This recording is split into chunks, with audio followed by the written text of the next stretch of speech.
And we're good to go. Okay, hi everybody. Thank you for being here today. My name is Holly. I'm sure you've seen me in a couple of the panels before, and I am a first year medical student at UCLA Medical School, and very happy to be here today to represent community college transfer students. Definitely one of my passions.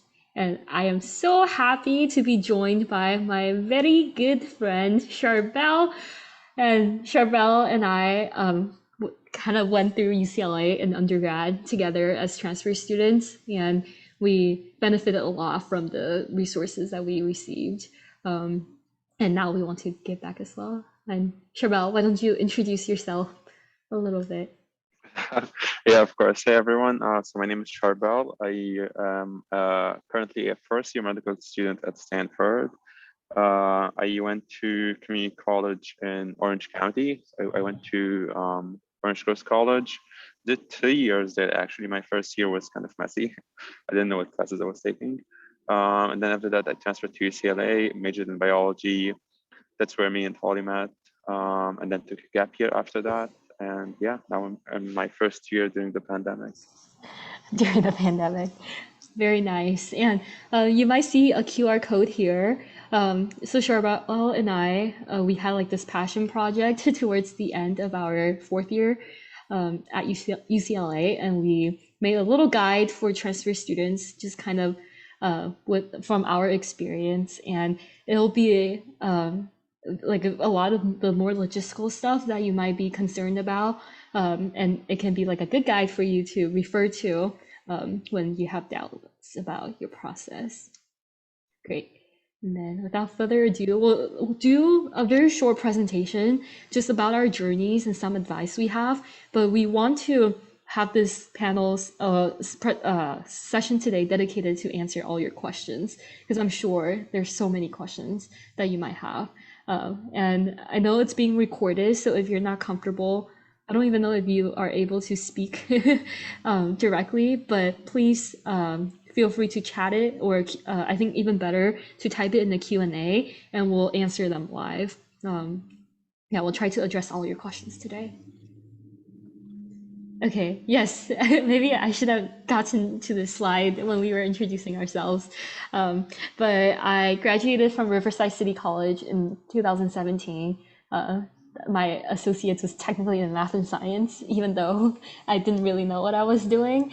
And I transferred to UCLA that fall and graduated with a degree in MCDB and minored in biomedical research. Yeah. And Charbel already introduced himself, so I'm gonna go ahead and move on. Okay, so just a little timeline to help put things in perspective. And sometimes this eases people when you realize that you're not as behind as you think you are. But basically, I started attending Riverside City College in June of 2016, and I volunteered with the Red Cross in high school, and I just kind of continued with that. And not on here, I also was working part-time as a chemist slash chemist assistant. It was just something I was interested in. I thought I wanted to become a chemist, so I was super excited about the part-time gig until it got a little bit repetitive. And that's how I knew that maybe chemistry wasn't a thing for me. Um, Basically, throughout my time in community college, I didn't do anything pre-med. I focused a lot on classes. I was just like taking classes and going home and taking more classes and going home. And I applied to transfer to UC's like in that January, and yeah, and got into UCLA and very happy about it. And that summer, I didn't do anything pre-med related again. I traveled with friends from high school, and I helped my family to start a dental clinic. It was a really fun process, even though the clinic ended up not working out due to reasons outside of our control, but the experience was fun.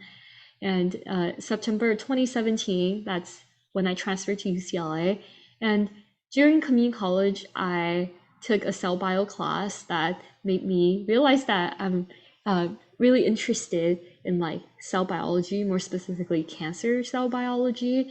And during that time, a few books that I read, such as When Breath Becomes Air and Emperor of All Maladies, those books really got me interested in like the topic of cancer. And that's why as soon as I transferred to UCLA, I knew that I wanted to do some sort of cancer research. So I joined the Translational Cancer Laboratory. And in that same quarter, I applied to all sorts of orgs that I got rejected from. But one didn't reject me, and that was Scope Patient Health Advocate. And I started volunteer as a health advocate. And was a longitudinal involvement throughout the rest of my time at UCLA.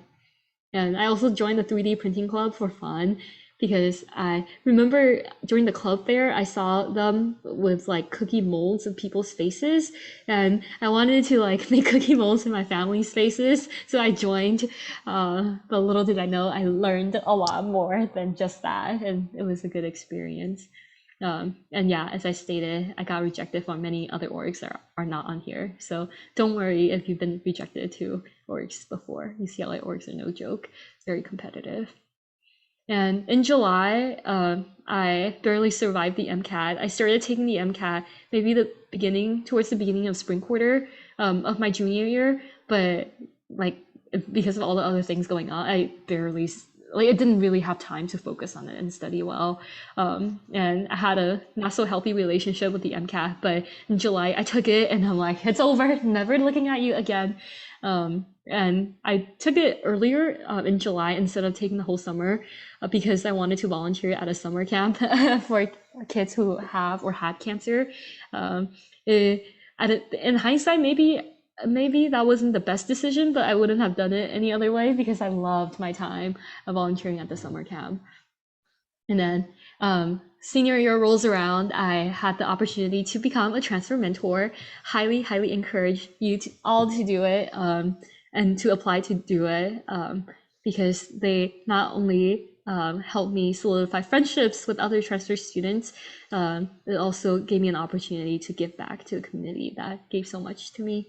And I began an honors thesis with the URSP, and that thesis also fulfilled my minors requirement and fulfilled my developmental honors requirement. So one thesis, three birds, one bird. I'm not gonna try to think about that analogy. By June, I applied to med schools and graduated. And for my gap year, I worked full time in my lab, continued to do some cancer research stuff, and worked as a tutor just to make some extra cash, tutoring high school kids for SAT and pre-calc, which is a blast from the past. But I managed. And then, yeah, by the time April comes around, I chose a med school, and that's my journey to medical school. And as you can see, I wasn't pre-med for that long. I only became seriously pre-med like maybe winter year of my junior year. Spring, I just joined Patients Health Advocate, joined Scope just to see if I'll like medicine. What I was pretty interested in cancer research, research side of things, but wasn't sure if I'll like the medicine side of things. But my experience volunteering in winter quarter was awesome, and I thought I would like give this thing a try and see if I'll really like it. And so far, so good.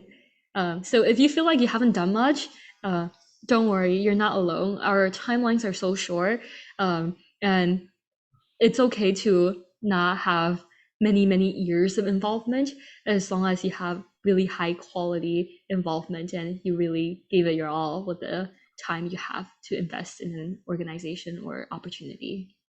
Yeah. And then I'll pass it on to Charbel to share his journey to medical school. Yeah, thank you, Holly. Yeah, so for me, I guess one thing I didn't mention. So I wasn't born here. I was born in Lebanon. I moved here in 2014 with my parents, and started like community college a few months after that. So actually, this is not very. Yeah, so I was in community college from 2014 to like 2017, basically, so 3 years. I really didn't do anything pre-med related during that time. I was just trying to just settle down, figure out what the just like live life. But I wasn't really doing a lot of. I really didn't do anything that was on my app eventually. So that whole chunk of time wasn't very productive. So after community college, and before starting at UCLA, I did a summer research program that was specifically for community college students, and that was at USC. We were working with like culturing bacteria and like just counting them under the microscopes. Not the most fun stuff, but it was a very good first research experience to get exposure to the field. And I guess during that summer, I guess what I realized is I enjoyed like the teamwork part of research and the journal clubs, the part where you like discuss results, that figure out what's not working, how do you pivot, how do you change things, how do you understand those results and like change what your hypothesis is. I enjoyed that process. I didn't enjoy the basic science part of it. So that was a very helpful thing to learn about myself and kind of nudged me a bit further away from like pursuing a PhD and maybe to think more about like a medicine or maybe even dental school and stuff like that. So that was my summer before UCLA. When I joined, one of the first things I joined was like a subcommittee within student government.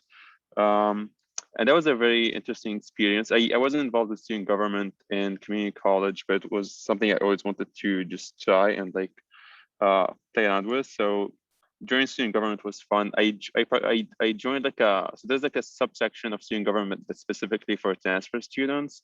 And that was like I just like that group of people. There was all the people who were also always like around the transfer center in general. So they were very aware of like the issues that we face as transfer students. And they were very like passionate about advocating for us specifically. So it made my time working there just fun and like worthwhile as opposed to some of the other stuff that goes on in student government. And then after that, I met a couple friends who are also like Arab, or like they share the same background, and we just created a club together that just tries to support the Syrian refugee community. So what we did was basically start by offering tutoring, English as a second language tutoring.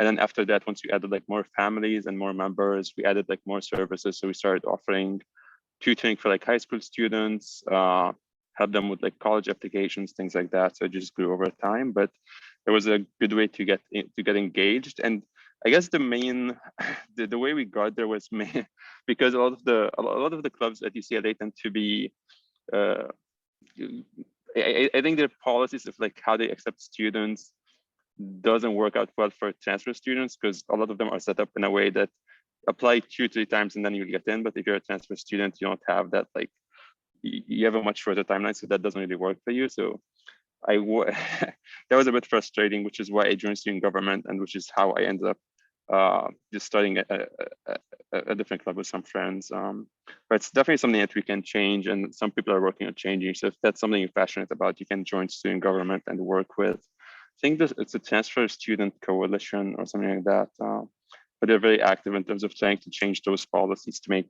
clubs more inclusive.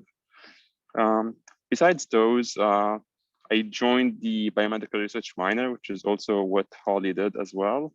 And I thought that was a really helpful. So compared to community college, I didn't think classes at UCLA were helpful, very helpful. At least like my major, like the biology classes were kind of wishy-washy. So you just like get through it and move on. But I didn't feel like I was learning a lot. But in the minor, it was so like small and like close knit and like very well structured that I felt like I was actually growing a lot and learning a lot from those classes. So it was very helpful, especially for the MCAT as well. I think it taught me how to go through research papers and just understand the language that they use. And that ended up being very helpful once the MCAT came around. So that was very, very nice. They do, part of the minor also is like setting you up with a research lab, but honestly, I don't think that's like necessary. You could just like reach out to people and get like your own research lab if you want to. but yeah, I think the most helpful part of the minor was just learning the skills of how to just deconstruct research papers, understand just the language, and learning how to go through the method sections of papers. I used to skip those. Um, After that, I joined my research lab in like April of 2018, which is I guess like spring quarter of junior year. That was when I joined my lab. Was a very I, I think the cultures in research labs can vary a lot from lab to lab. So I personally like a more like hands-off, low intensity kind of mentorship. So I was looking for that specifically. But it's just important to know what kind of like work environment you thrive in, and just try to find something that matches that. And you get to know that just by meeting the PIs, trying to talk to some of the grad students, seeing what their experience is, and seeing if it matches what your preferences are. Yeah, besides research, I started volunteering at a free clinic. I think the club I joined was called UMMA, and they basically have a free clinic in it's like 15 to 20 minutes away from UCLA. So I volunteered there mainly just they do have like they did have like a health fair once every quarter, every 2 quarters, but it was mainly just like learning to the most helpful part of it was just like patient education, trying to convey medical information to patients in like a very understandable and easy to digest way. So that was it was a very useful experience in general. June 2018, which is summer between junior and senior years, when I studied for the MCAT. Unlike Holly, who studied for like a month, I studied all summer for the MCAT. I thought it was an adequate amount of time to study because I didn't have anything else going on. I didn't have to work during that time, which is very helpful. I know that's not something everyone can do, but I was able to focus just on the MCAT during that summer. It was definitely an appropriate amount of time to study. I think I studied for like 2.5 months. Took it, finished it, put it behind me, thankfully. My senior year, I became a transfer mentor. So this was through the transfer center. During my first year, I was a transfer mentee. So I had my own mentor who guided me through how to go through like the premed journey, which was very useful. So I wanted to do the same. So I did that during my senior year. I also started volunteering more at the transfer center. It just I think some of you may know who Heather Adams is. She used to be the director of the transfer center. So just working with her was like super fun. So I just wanted to do it. She left now for like a different job. Also in senior year, I joined a clinical research lab just because the lab I initially joined was not as basic sciencey as like my internship before UCLA, but was still sort of basic science. And I didn't enjoy that just because basically the approach in a basic science lab is you ask a question, you answer it, and then once like you have the findings, you like move on to something else, as opposed to try to follow through on those findings to like get to something that's clinically meaningful. And I guess what was exciting for me in research was getting to that clinically meaningful finding. But yeah, you don't really get to do that in like a basic science focused kind of lab. So I wanted to get that experience, so I joined a clinical research lab instead. Which I found much more fulfilling. But again, that depends on just like your personal preferences and what gets you out of bed in the morning and all that kind of stuff. Yeah, what else? And yeah, basically towards the end of my senior years when I applied to medical schools, and just because of how the cycle works, applying at the end of senior year means you have to take a gap year. So I took a gap year. It wasn't a very structured gap year. I had some plans for like research. They kind of fell through. So I stayed in my own lab, and then the pandemic happened and I had my med school acceptances. So I kind of just dropped what I was doing and just chilled for a few months. Great. Thank you for sharing your journey. And lastly, in our short presentation, we just want to share some advice and lessons that we learned throughout our journey as transfer students applicant to medical schools. I think the most if someone asks me like what my secret was to get into med schools, I would say that like your story is so important. um it doesn't matter if you don't have like super accomplishments that you think you need to have to get into med schools. I didn't have any of those. I didn't have any publications. My MCAS score was pretty meh. But I did the things that I wanted to do and I like to do. And writing the apps and putting everything together made me like a cohesive applicant, made me an applicant with like a story and with a passion. Um, and I think that was like what helped me the most on my application journey. And another thing that I realized was that your story, not just with like related to medicine, but like your story growing up, your story with your like with your family,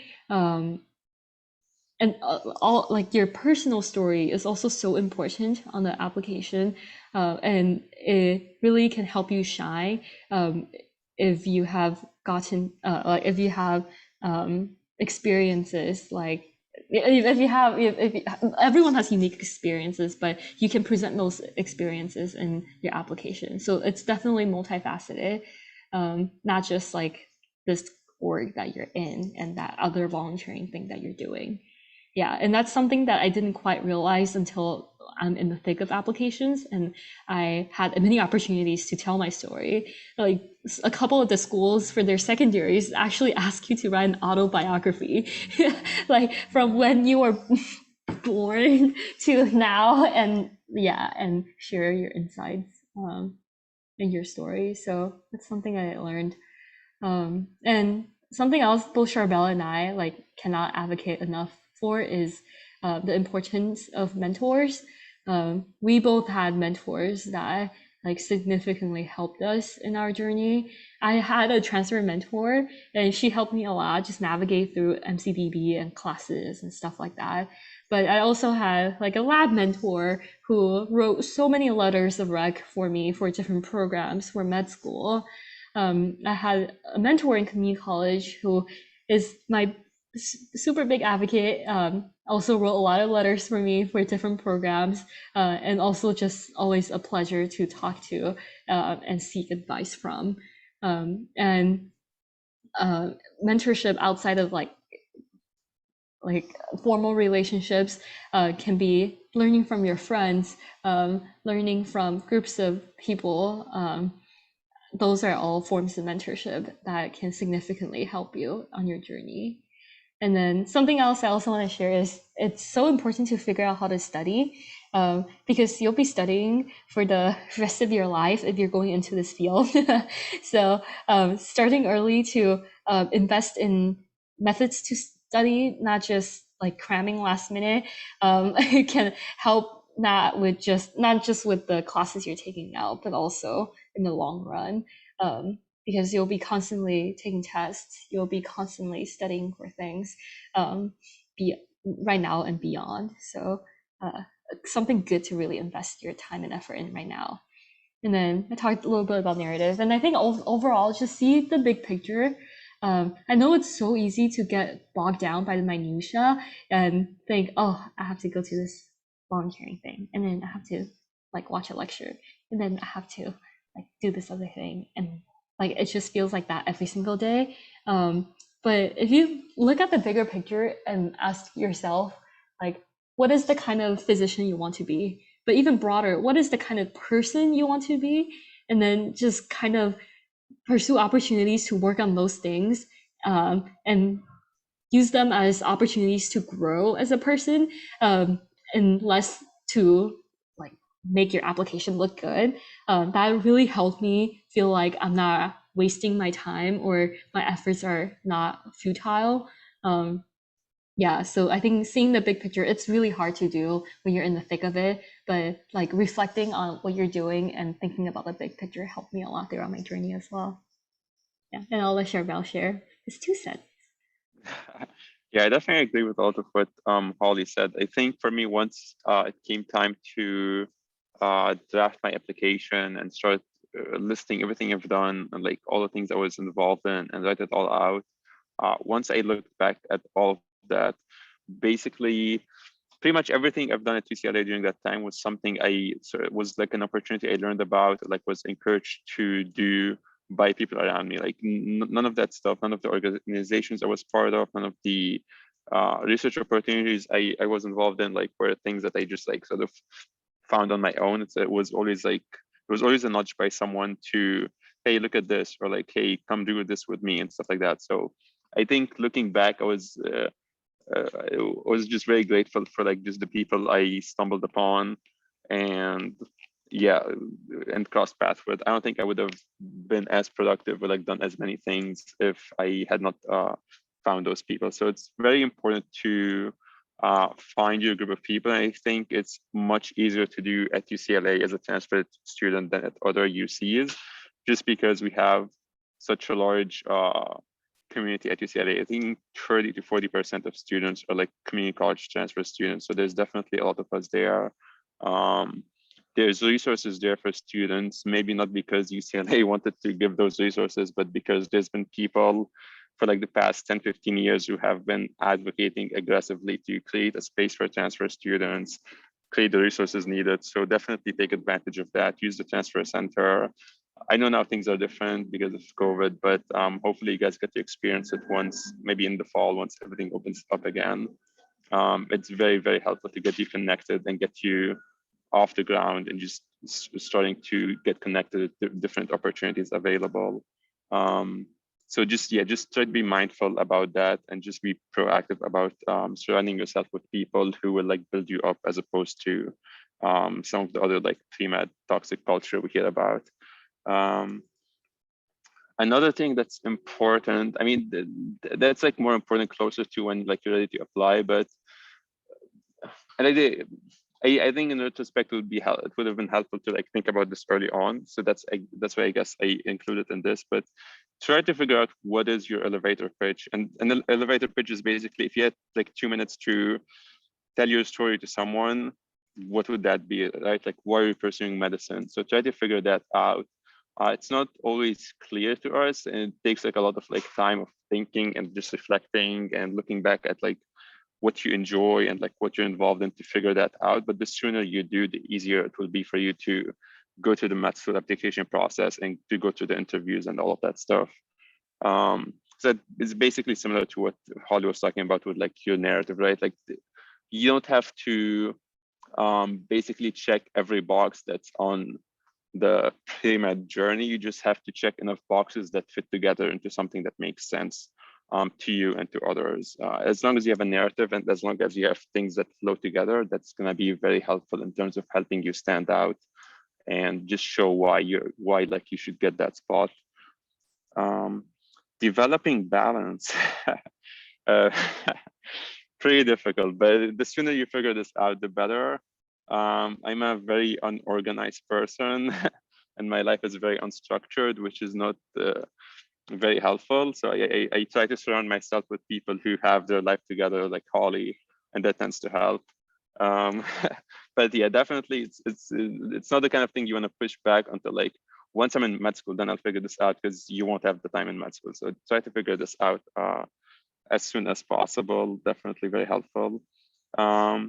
And yeah, just engage with your community. I think again, this maybe a bit more hard, a bit harder with COVID now, with everything being virtual. Maybe some of you haven't even had the chance to be at UCLA yet on campus, but um, it, there's definitely still ways to engage, right? But at least from my experience,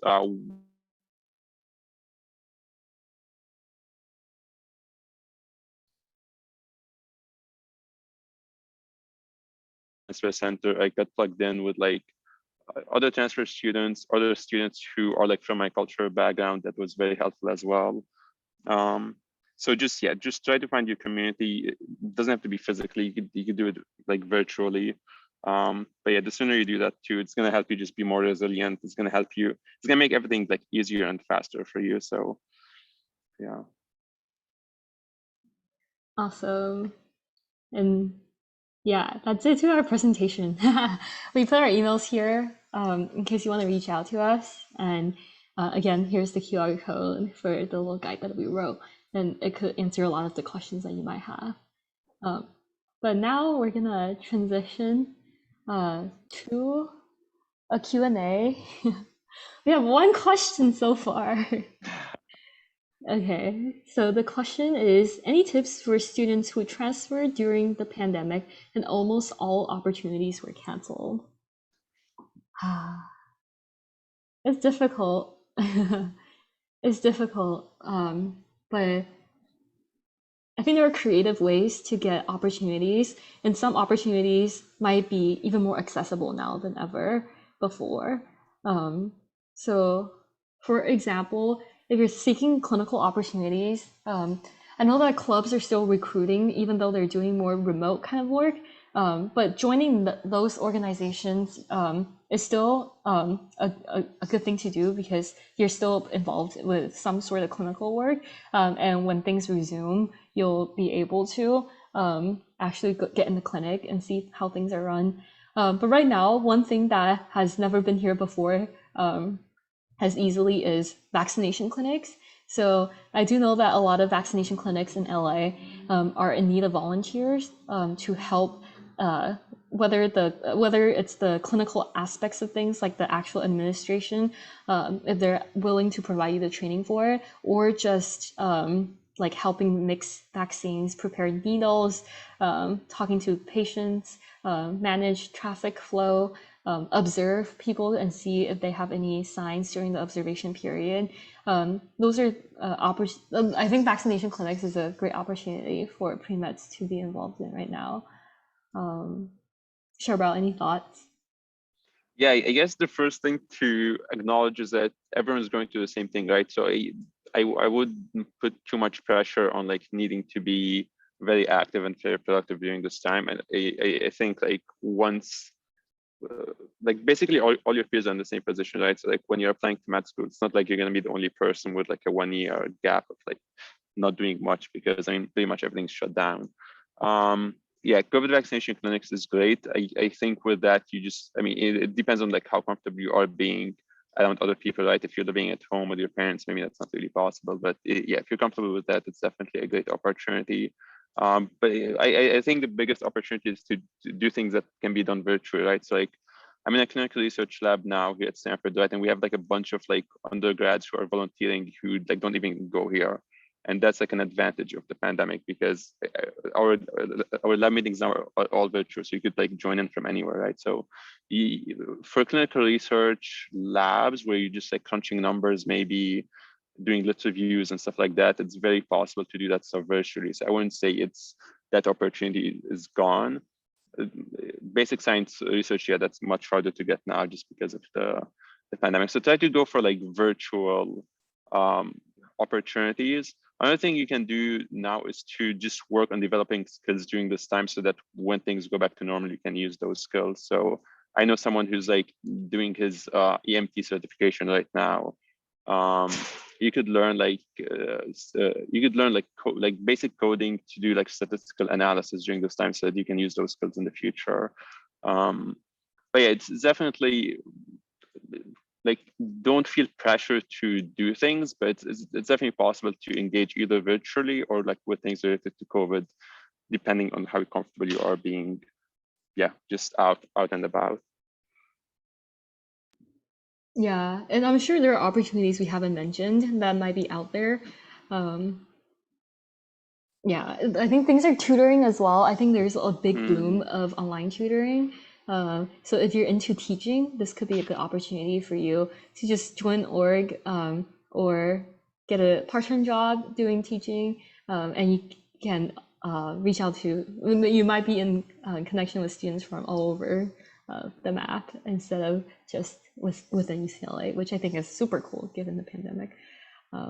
but yeah, ultimately, like please don't feel like you're behind. You're in the same boat as everybody else, and just a little bit of creativity can put you like on the front line to have a very successful resume. But ultimately, remember to just do things that you like. If you have an opportunity and you gave it a try and you really don't like it, you don't feel pressure to stay for the sake of staying, because ultimately, when you're putting everything together, it'll make sense if you're doing the things that you like. It's a lot easier to write about because every opportunity that you have, you can think about it also as an opportunity lost, right? So if you're spending a lot of time on one thing that you don't really like, you could potentially use that time and commitment in something else that you like really love and align with your values and yeah, goals. Cool. Okay, and then we have another question. Did you ask for letters of rec from your community college professors? Shabelle, do you want to speak on this first? Yeah, sure. So that's also a question I had in mind when I was applying. And basically, when it comes to letters of rec, like it's at the end of the day, it doesn't matter what like the position that the person is writing the letter holds, like if they're what like the resume is, or like who they are, right? Like it's when someone's reading it, like they don't know who this person is and like what they're like. I mean, they might know some things about their position, but it's like the how like highly they rank or like how prestigious their job is not that important at the end of the day. What matters is like how deeply and like specifically can they talk about you as a person, as a student, as like a research member, whatever position you had, or like whatever relationship you had with that person. So what you're really shooting for is like not even necessarily like like someone who knows you for a long time, but someone who knows you well and can speak uh, with like in a nuanced way about who you are as a person, like what your skills are, what your attributes are. So for me, my community college professors knew me much more than my UCLA professors, who I was taking a class with for like 10 weeks with like 100 other students. So I got two letters of rec from professors from community college, and they were probably the two strongest letters of rec I had. So yeah, definitely don't hesitate to do that. As long as you feel like those people can speak to who you are as a student, and you know. And this guy's at Stanford, so it obviously works. I also had a letter from a community college professor, and I kind of spoke about this earlier. But he, like when I applied to universities, also wrote letters for me for different scholarships. So I feel like he already has written me many letters of recommendation.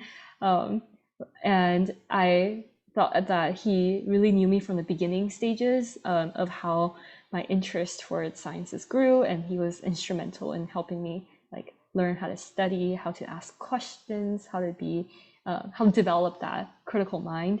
Um, and yeah, I had a letter from him and sent it to all the schools. And I say that because you can easily have letters, but that you only send to a few schools, not all the schools. And how it works is basically every school requires a different set of letters, and you will decide what letters to send to each school individually. So it's not like you gather like 4 letters and all schools that you apply to get the same 4 letters. So I kind of ranked my letters as well. The ones that I know like are really good and that, or from people that whose opinions I really value, I submit them to most of the schools, and then the other ones I sprinkle in here and there. Yeah, and echoing Charbel's point as well, even if you have like a professor who's like top in the field of molecular biology, um, most likely whoever's reading your application will not know that person, because there's so many different fields that can have top leaders. So definitely go for people who know you better more than the prestige of the person. Um, yeah. Okay. We have another question. How do you focus on school when you are not in the mood or not as disciplined as your peers? Me in med school. How do you deal with procrastination? Any tips or techniques? Ah. Charbel, I feel like you can speak intimately to this as well. uh, as a current procrastinator, yeah, that's a great question. Um, I think there's pre-pandemic coping mechanisms and then there's post-pandemic. So for me, pre-pandemic, the ways to get myself to be productive is to leave my room or like leave home and like go somewhere else. That's like, for me, that's like a study space. I used to go to the library or like the coffee shops, and just changing scenery and changing the environment was very helpful for me to get in the mood for studying. That's obviously harder now. So I've had to learn how to study in my room. I think I mean, first of all, you don't want to. There's nothing good comes out of comparing yourself to your peers and like making assumptions about they probably procrastinate more than you or just as much as you. So I wouldn't start from there. It's just about finding what's like a good fit for you and like what works for you. Now that's again much more constrained because there's less spaces to go to and there's like less public places to go and like work in. But like some of the things you can change is like just try to figure out, are you more focused, are you more productive in the morning, afternoon, at night? And if there's like one time in particular where you find yourself more productive, then try to like shift your work time to that and then do your other like sort of day-to-day duties and things like that when you're not productive. Try experimenting, like adding exercise. I don't like exercising in the morning. I just get tired and can't focus anymore. So I exercise at night, but see what works for you. My roommate likes to exercise in the morning and that helps him like get in the mood to work and study. Um, it's at the end of the day, it's basically just finding what's like the right fit for you. And this goes back to what Holly was talking about with study habits. This is a great time to try to figure this out before you step to the next stage. Yeah, all good thoughts and answers.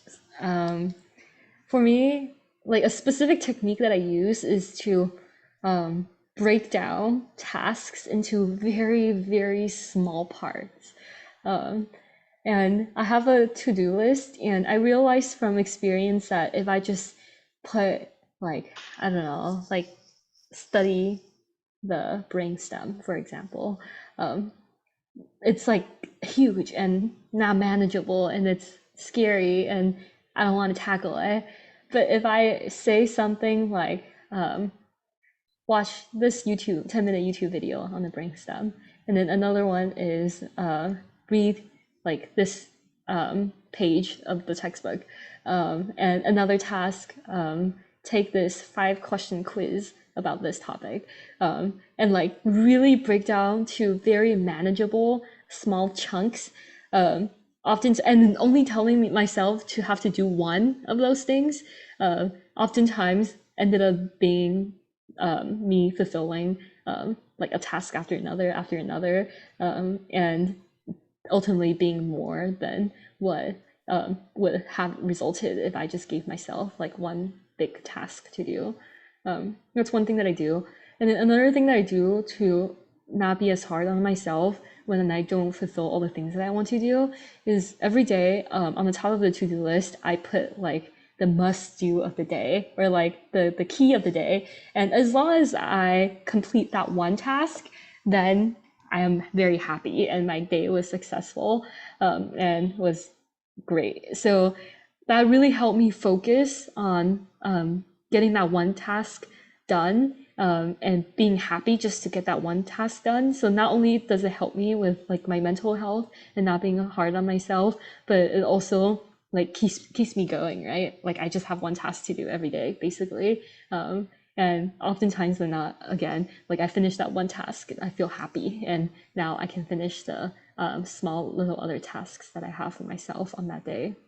Um, so those things, those are some like very tangible strategies that I use.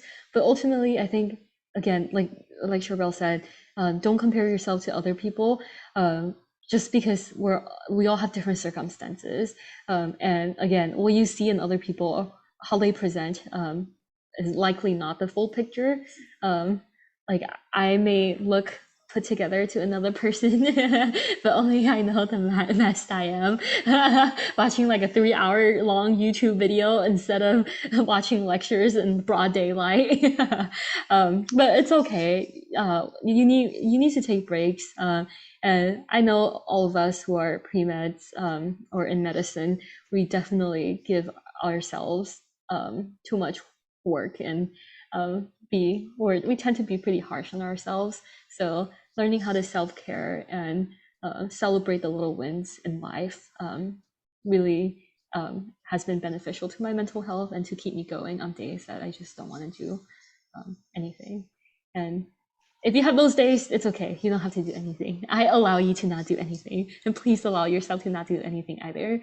And only if you fully enjoy your relaxation, then will you get back to the ground and get back up and keep the train going.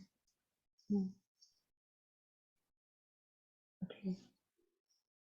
We don't have any questions anymore. Charbel, do you have anything you would want to talk about? Mm,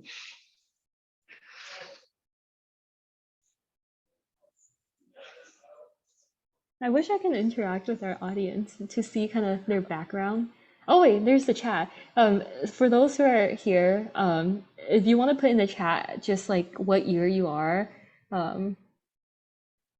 it could help us kind of tailor the rest of our presentation or chat type of thing.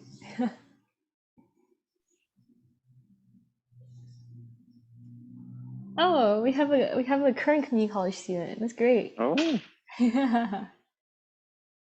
What senior year? Fourth year student. Ooh. Okay, we have a good range of people. Yeah. Oh, we have a Berkeley student here too. Awesome.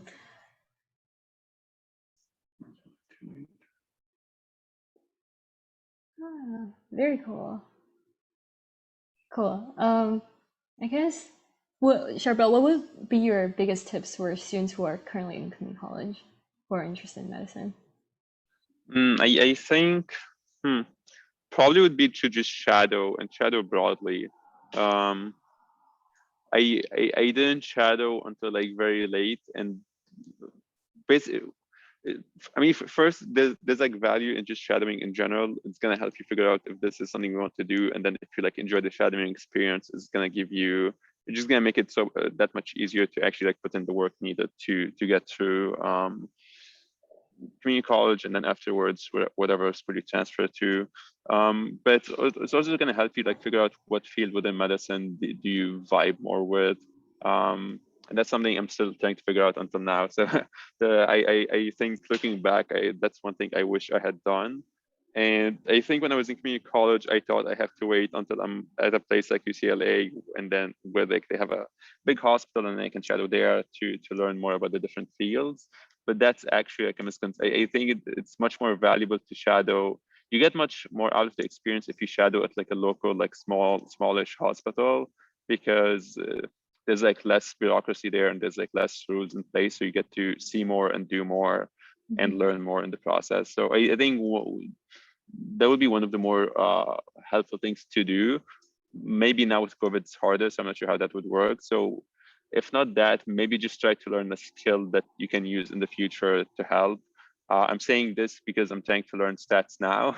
So I wish I had learned that back then. So if you, and I was very opposed to learning how to code and like learning how to do stats. But if you want to do clinical research and or like health services kind of research, you have to learn that skill at some point. So don't be like me, learn it before you're in med school.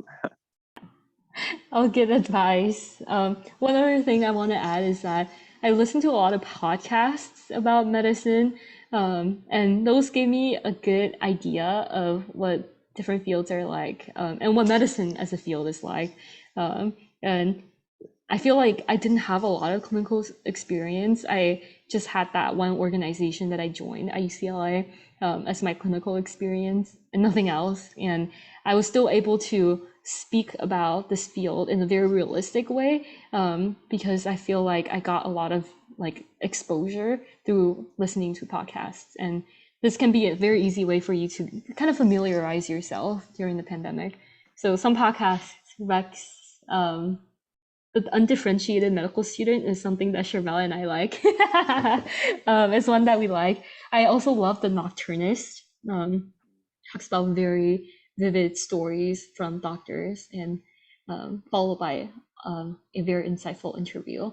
Um, and I think Dr. Ryan Gray also has a specialties podcast where he interviews different specialists about different fields in medicine. Those are the three that I have in mind. I think we listed more in the guide that we have, so definitely check it out if you're interested in listening to those. Okay, so that's advice for community college students. Specific advice to people who are applying soon, if not like now, like the cycle. Um, hmm. Yeah, let's see. Because the application opens in June, right? June Yeah, I think 1st. May 27 or something. May 28. Yeah. Yeah. Generic advice, but true, are apply early. um, Try to submit your secondaries in a prompt amount of time. And that often means that you should also pre-write your secondaries early. But I didn't do that. Charbel didn't do that. We were okay, but it was very stressful. So in hindsight, I would have pre-write my secondaries. In the guide, we also talked a little bit about a little bit about the exact logistics of applying. So those could be helpful. Yeah. I guess, yeah, I guess in terms of apply, I mean, there's so many tips, but I think one thing that would be helpful is to like apply broadly, which means like whatever schools you think are like your target schools or like the schools you're shooting for, apply for a few schools that are below that, and then apply for a few schools that are like above that as well, right? Like don't write off schools because you think like, oh, like I would not go there. Just apply to a few like sort of safety schools just in case things don't go your way. And also dream a little, apply to a few rich schools. I think Stanford was the last school I submitted my application to, just because I was like, well, this won't happen. So it was just sitting in my inbox. So but I've also had friends who chose like not to apply to like safety schools, and then because the process is so unpredictable. So whatever schools you think are a good fit for you and a good target for you, apply to a few below that and a few above that. Yeah, good rule of thumb. It's so unpredictable. I feel like with the same exact application we had, if we're in a different cycle, like let's say we apply this year, we would have had different outcomes. Yeah, In would the be at end. different schools. Yeah, it's just kind of crazy to think about. um, One question in the Q&A is, does anyone have experience with non-trad medical students, i.e. older parents, etc.?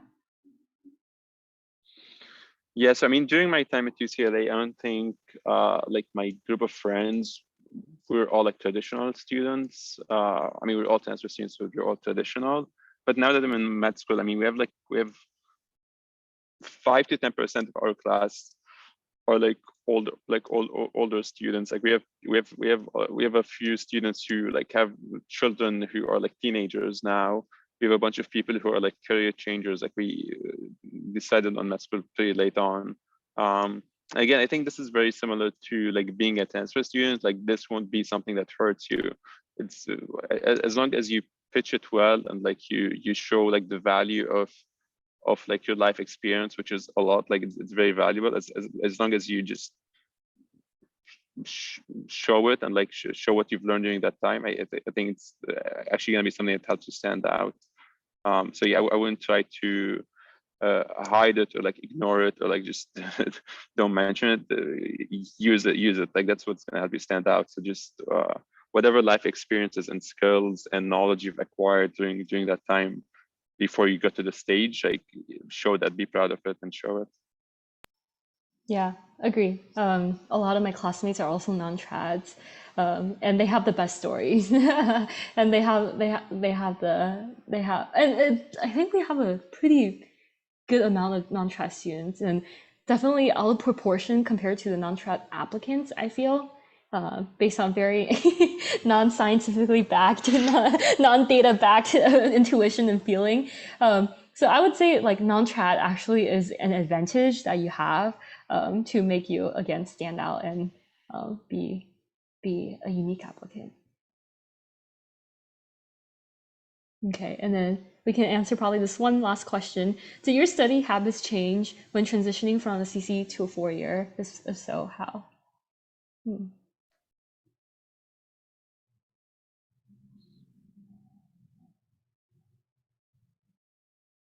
I From CC to Yeah, I think for me, it changed, but not because I think the types of classes that I was taking became a lot more similar when I was in a 4-year university at UCLA.